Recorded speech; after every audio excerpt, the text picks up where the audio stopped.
Hello, class 4th. You all are big welcome in your science class. I am your digital mentor, and with me, you are going to study all your chapters from your science book. Hope you all are doing well and excited to learn more with me. Without doing any delay, let's get started with the very first chapter from your science book, chapter number 1, Plants Need to Adapt. आज हम क्या पढ़ेंगे बच्चों? आज हम पढ़ेंगे plants के बारे में and what and how they need to adapt themself. तो प्लांट्स, आज हम प्लांट्स कैसे खुद को बच्चों उनको अनुकूल बनाना है उसके बारे में पढ़ेंगे। इस चैप्टर में हम पढ़ेंगे different classes of plants according to their habitats, adaptations in plants to live in their habitat successfully and some unusual plants। बच्चों, प्लांट्स जो है वो हमें हर जगह दिखाई देते हैं। ठीक है, प्लांट जो है they are present all over on the land. पानी में भी प्लांट्स है बच्चों, पहाड़ में भी कुछ प्लांट्स ग्रो करते हैं, प्लेन पे भी कुछ प्लांट्स ग्रो करते हैं, प्लेट्यू में भी कुछ प्लांट्स ग्रो करते हैं। So there are number of plants that grow in different different places. Plants grow everywhere, plants हर जगह ग्रो करते हैं। ठीक है, from snow covered mountains to hot burning desert. Snow से लेके माउंटेन्स पे जो स्नो कवर्ड रहती है वहां से लेके बच्चों रेगिस्तान तक। Since plants need three things, plants को बच्चों तीन चीज की आवश्यकता होती है। प्रीवियसली हमने चैप्टर्स में पढ़ा है कि प्लांट्स को किन किन चीजों की आवश्यकता होती है। Air, water and sunlight to grow. ठीक है, क्योंकि ये अपना खाना इसी से तो बनाते हैं और इनकी खाने बनाने की प्रक्रिया को हम फोटोसिंथेसिस कहते हैं। You will find them almost everywhere and the place और एरिया जहां ये ग्रो करते हैं इसे हम उनका क्या बोलते हैं? हैबिटेट बोलते हैं। The place area where plants grow, it is their habitat. और अलग अलग प्लांट्स बच्चों अलग अलग एरिया में ग्रो करते हैं, अलग अलग हैबिटेट में ग्रो करते हैं। Temperature, rainfall and type of soil determine the habitat of plants. बच्चों, प्लांट्स कौन सा प्लांट्स कहाँ ग्रो करेगा ये किसके द्वारा तय होता है? ये टेम्परेचर के द्वारा, रेनफॉल और मिट्टी के द्वारा तय होता है कि उस पर्टिकुलर पेस पे उस मिट्टी में किस कौन कौन सा प्लांट ऐसा है जो सर्वाइव कर पाएगा।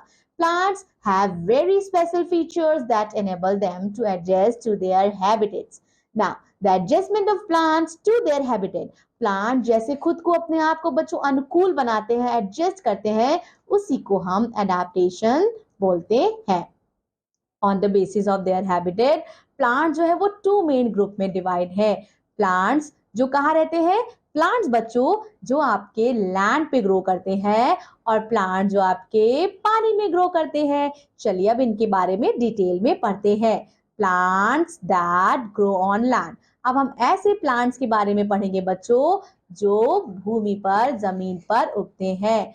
Plants that grow on land, उन्हें हम क्या बोलते हैं? उन्हें हम टेरेस्ट्रियल प्लांट भी बोलते हैं, जिसका मतलब होता है टेरेस्ट्रियल, जिसका मतलब होता है of earth. So terrestrial plants they grow on mountain hills, in plains, desert and marshes. Mountain hills, plants बच्चों जो माउंटेन एंड हिल्स पे ग्रो करते हैं वो कैसे होते हैं आप देख सकते हैं। ये पाइन का आपको पेड़ दिया गया है और कोन का दिया गया है। इनका स्ट्रक्चर कैसा होता है बच्चों? कोन शेप का होता है ऊपर जाके। ये स्ट्रेट होते हैं, कॉनिकल शेप के होते हैं and the conical shapes helps the plants to tolerate strong winds and allow the snow to slip off their branches easily. Then they have thick and very tough needle-like leaves called pines. उनकी जो पत्तियां होती है बच्चों वो बहुत ही कांटेदार पत्तियां होती हैं बच्चों। लास्ट में एंड में सुई जैसी उनकी पत्तियां होती हैं, नीडल्स लाइक होती हैं। नाउ दीज प्लांट्स, ये बच्चों फ्लावर्स नहीं प्रोड्यूस करते बिकॉज फ्लावर्स जो है वो इतने ठंडे माहौल में, इतने ठंडे क्लाइमेट में वो नहीं ग्रो कर पाएंगे, सर्वाइव नहीं कर पाएंगे। ये क्या प्रोड्यूस करते हैं? ये कोन प्रोड्यूस करते हैं जिसके अंदर बच्चों सीड, बीज होती है। Since these plants produce cones, इसीलिए हम इन्हें कॉनिफर्स भी बोलते हैं। And some common examples of conifers are pine, fir, cedar, and spruce. Now, the world's tallest tree, the redwood, is a conifer. And the world's most massive tree, the giant sequoia, is also a conifer. Plains. अब बच्चों हम planes के बारे में पढ़ेंगे, planes पे कैसे कैसे प्लांट्स उगते हैं। तो सबसे ज्यादा बच्चों जिन प्लेन से जिन प्लांट्स हमें भोजन प्राप्त होता है वो मैदानी क्षेत्र में ही ग्रो करते हैं, क्योंकि यहाँ पर्याप्त मात्रा में इनको क्लाइमेट भी मिल जाता है और बच्चों माहौल, मौसम, टेम्परेचर भी ऐसा होता है, सॉइल भी ऐसी होती है, उपजाऊ होती है कि यहाँ प्लांट जो है वो इजिली ग्रो करते हैं। So plants have a moderate climate, it is neither too hot not too not too cold. Plains बच्चों क्या होता है, इनका मॉडरेट क्लाइमेट होता है and it is neither too hot, ना ज्यादा यहाँ गर्मी होती है ना ज्यादा यहाँ ठंडी होती है। यहाँ सफिशिएंट रेनफॉल होती है and plant that grow in plains they have lots of flat leaves, उनकी पत्तियां कैसी होती है, फ्लैट्स होती है। Here we have, do you know, world tallest tree जो रेडवुड है वो क्या है, वो कॉनिफर ही है, यानी कि वो माउंटेनियस रीजन पर होगी। The world most massive tree the giant sequoia, ये क्या है, ये भी एक कॉनिफर है। Now let's get back to plains. Flat leaves help water vapour to evaporate, वो क्या करती है, वाटर वेपर को इवेपोरेट करने में हेल्प करती है, पेड़ों को ठंडा रखती है। कुछ पेड़ ये क्या करते हैं, they shed their leaves during winter, winter के दौरान, पतझड़ मौसम के दौरान, सीजन के दौरान ये क्या करते हैं बच्चों, अपनी पत्तियां झाड़ देते हैं and they do so to protect themselves against the cold. So such trees इन्हें हम deciduous tree भी बोलते हैं। Trees in the plains they have strong and woody stem, इनका stem strong होता है, बहुत सारी branches होती हैं and common examples of trees in the plains are mango, neem, peepal, gulmohar and shisham. Next we have marshes. Marshes have clay soil, मतलब बच्चों दलदल की मिट्टी, उसमें clay soil रहता है और ढेर सारे क्या प्रेजेंट रहता है, ढेर सारा पानी प्रेजेंट रहता है। Soil is deficient in air as there is very little space between the soil particles. Now these trees जो है ये कहाँ ग्रो करती है, ये marshes में ग्रो करती है, इसीलिए इन्हें हम मैंग्रोव बोलते हैं। इनकी जो रूट्स हैं इनको बच्चों इनफ एयर और सॉइल नहीं मिलता है, तो ये क्या करती है, they do not get enough air in the soil, तब ये इनकी रूट्स बाहर आती हैं और सांस लेती हैं। You can see mangrove with breathing roots, so they grew out of the soil water to breathe, और ऐसी roots को हम breathing roots भी कहते हैं। Most common example बच्चों, we have the most common example of mangrove is Sundari tree that has given the name of Sundarban Delta in West Bengal. Next we have desert. So desert बच्चों यानी रेगिस्तान, मारुस्थलीय area, plant जो desert में grow करते हैं उन्हें हम क्या बोलते हैं, xerophytes बोलते हैं, pronounced as xerophytes. Now since there is very little water in desert, desert में बहुत कम पानी रहता है बच्चों, बहुत कम वर्षा रहती है, प्लांट्स जो है वो वहां अच्छे से ग्रो नहीं कर पाते हैं। Desert plants they have long roots, इनकी जड़ें लंबी होती हैं, that go deep into the ground to absorb water, and leaves they are modified or reduced to spines, कांटेदार इनकी पत्तियां रहती है, and to reduce the loss of water through transpiration. ठीक है, now they have thick stems to store water, इनके stems thick होते हैं जिसमें वो पानी बचाकर स्टोर करके रहते हैं फॉर देयर सर्वाइवल। कैक्टस, बबूल, कीकर एंड डेट पाम ये कॉमन एग्जांपल है डेजर्ट प्लांट्स के। Then we have hot humid areas. Now plants of hot and humid areas ये क्या है, ये usually tall होते हैं and they have lots of leaves and do not shed them at any particular time. ये evergreen सदाबहार पेड़ होते हैं, they look like green and all around the year, that is why they are known as evergreen or simply evergreen trees. Some common examples of evergreen trees are teak, rubber, cashew nut and pepper. Then we have plants that grow in water. अब हम plants के बारे में पढ़ेंगे बच्चों जो पानी में grow करते हैं। अभी तक हमने पढ़ा जो plain, desert, mountainous region पे plants grow करते हैं वो कैसे होते हैं, उनकी leaves कैसी होती है। अब हम पढ़ेंगे plants जो पानी के अंदर grow करते हैं। So ऐसे plants को हम aquatic animals बोलते हैं। Plants that grow in water they are called aquatic plants. Aquatic plants are of three types. And what are they? Floating plants, fixed plants and underwater plants.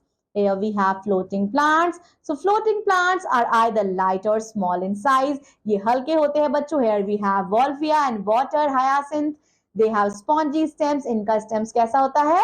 Spongy होता है and जो हवा से भरा होता है and ये इन्हें इसीलिए हल्का बनाता है। Wolfia pistia and water hyacinth examples है फ्लोटिंग प्लांट्स के. Then we have fixed plants. So these plants have long roots that fix them to the bottom of the pond, and they also have long hollow stems जो help करते हैं the broad leaves to float on the surface of water. Stomata are found on the upper surface of leaves, and this helps them to absorb air from atmosphere for making food.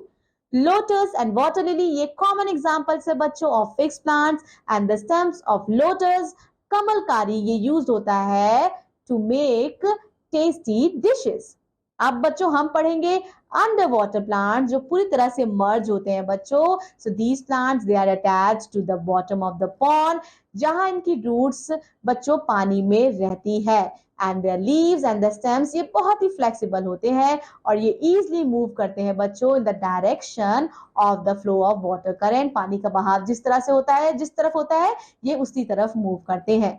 They have thin and long ribbon-like leaves without stomata. इनकी leaves में stomata नहीं present रहता है. ये carbon dioxide को absorb करते हैं water जो प्रेजेंट रहता है बच्चों अंडर द वाटर. नाउ पानी में बच्चों जो पानी में ऑक्सीजन घुला रहता है उसके थ्रू ये सांस लेते हैं. And these plants are usually put in fish aquariums. Hydrilla and tape grass ये एग्जांपल्स हैं अंडरग्राउंड प्लांट्स के. Then we have some unusual plants. कुछ प्लांट्स बच्चों they adapt themselves in their habitats in unusual way. चलिए उनके बारे में पढ़ते हैं. Here we have insectivorous plants. अब हम बच्चों कीट भक्षी प्लांट्स के बारे में पढ़ेंगे. क्या आपको पता है कुछ प्लांट्स ऐसे हैं जो अपना खाना नहीं बना पाते हैं तो वो क्या करते हैं वो दूसरे कीड़ों का शिकार करके अपना भोजन प्राप्त करते हैं. You know that animal eat plants, but क्या आपको पता है that some animal eat insects? Plants जो इंसेक्ट्स खाते हैं उन्हें हम इंसेक्टिवोरस प्लांट्स और कार्निवोरस प्लांट्स भी कहते हैं और मीट ईटर्स भी कहते हैं. Insectivorous plants they usually grow in place where soil is deficient in nitrogen, and these plants catch insect and turn them into liquid. And these insects ये क्या provide करते हैं? They provide them nitrogen. चलिए अब in plants के बारे में पढ़ते हैं. Here we have pitcher plant, Venus flytrap, and here we have sundew. Here you can see the picture of pitcher plant, Venus flytrap, and sundew. So pitcher plant बच्चों इनकी जो लीफ होती है it is modified into a pitcher. pitcher जैसे घड़े जैसे दिखाई देते हैं. And the pitcher has some liquid in it. इनके अंदर कुछ लिक्विड होता है. Insects क्या करते हैं अटैक करते हैं पिक्चर को due to its bright color of and sweet juice that is nectar. और जैसे ही वो उस पे बैठते हैं when they sit on the rim of the leaf, अब ये क्या करते हैं ये उन्हें सरका लेते हैं क्योंकि लिक्विड रहता है वो सरक के अंदर चले जाते हैं और पिक्चर उन्हें डाइजेस्ट कर लेता है. वीनस फ्लाई ट्रैप बच्चों वीनस फ्लाई ट्रैप क्या करता है इसकी यूनिक पत्तियां रहती है and it shut down like a pair of jaws. जैसे हमारे मुंह बंद होते हैं वैसे इसकी पत्तियां जैसे कीड़ा इस पे बैठ जाता है तो पेयर ऑफ जॉ की तरह बंद हो जाती है. Leaves have sharp teeth like structure and when an insect lands on the leaf the teeth shut down and tapping क्या करती है ट्रैप करके इंसेक्ट को वो फंसा लेती है and juices come out of the leaf which slowly digest the insects. Next we have sundew. sundew क्या है it has many deadly tentacles. इसके बहुत सारे डेडली टेंटिकल्स होते हैं इसकी पत्तियों पे और जैसे इंसेक्ट इस पे बैठते हैं the tentacles trap it. Then we have algae and fungi. Algae क्या है ये स्मॉल प्लांट्स हैं बच्चों. ये कहाँ मिलते हैं एल्गी को हम काई बोलते हैं. आपने अगर आपके घर में हैंडपंप है तो हैंडपंप के पास आपने हरा हरा कुछ देखा होगा तो वो कभी कभी काई जम जाती है. तो फाउंड इन वाटर और damp places as a green patches. Algae बच्चों they are in green colour and they contain chlorophyll. They make food on their own with the process of photosynthesis. Then we have fungi. Fungi non-green plant है. They have no real stem or roots and they have no chlorophyll. इनके पास कोई chlorophyll नहीं होता. So they cannot make their own food. इसीलिए अपना खाना स्वयं नहीं बना पाती. They grow on dead and decaying matter. ये मरे हुए जीव जंतु पे डिपेंड रहते हैं. Mushroom and yeast ये examples हैं fungi के. Mushrooms they are very rich in proteins. And yeast they are used to make bread and cake. Mushroom बच्चों प्रोटीन का एक मुख्य स्रोत है. अब हम पढ़ेंगे plants of grass family. Plants of grass family बच्चों आपने बहुत सारी ग्रासेस घास देखी होगी ना चारों तरफ. हमें क्या सोचते हैं इसे देख के we think grass we usually think of grass in lawns and field but wheat, maize, barley, oats, ये क्या है? ये भी अलग अलग तरह की घास ही है और इन घास को हम सीरियल्स बोलते हैं। And their fruits, the part we eat, उसे हम अनाज यानी कि ग्रेन्स बोलते हैं। Cereals क्या है? They are the most important group of the plant kingdom, and without grains we would not have bread, cake, rice or popcorn. Grasses also provide food for cattle which give us milk. Then we have bamboo. Bamboo क्या है? Bamboo is the biggest plant of the grass family and it is used to make huts, basket and brooms, and it is also used to make paper. That's all about this class. Here we have summarizing point from the chapter. Let us read the few points. The place where a plant grows is called its habitat, and the plant that grow on a land, they are called terrestrial plants. Plant that grow in a water, aquatic plants. The plants that grow in a desert, we call it xerophytes, and the plants that grow in marshy area, we call it mangroves.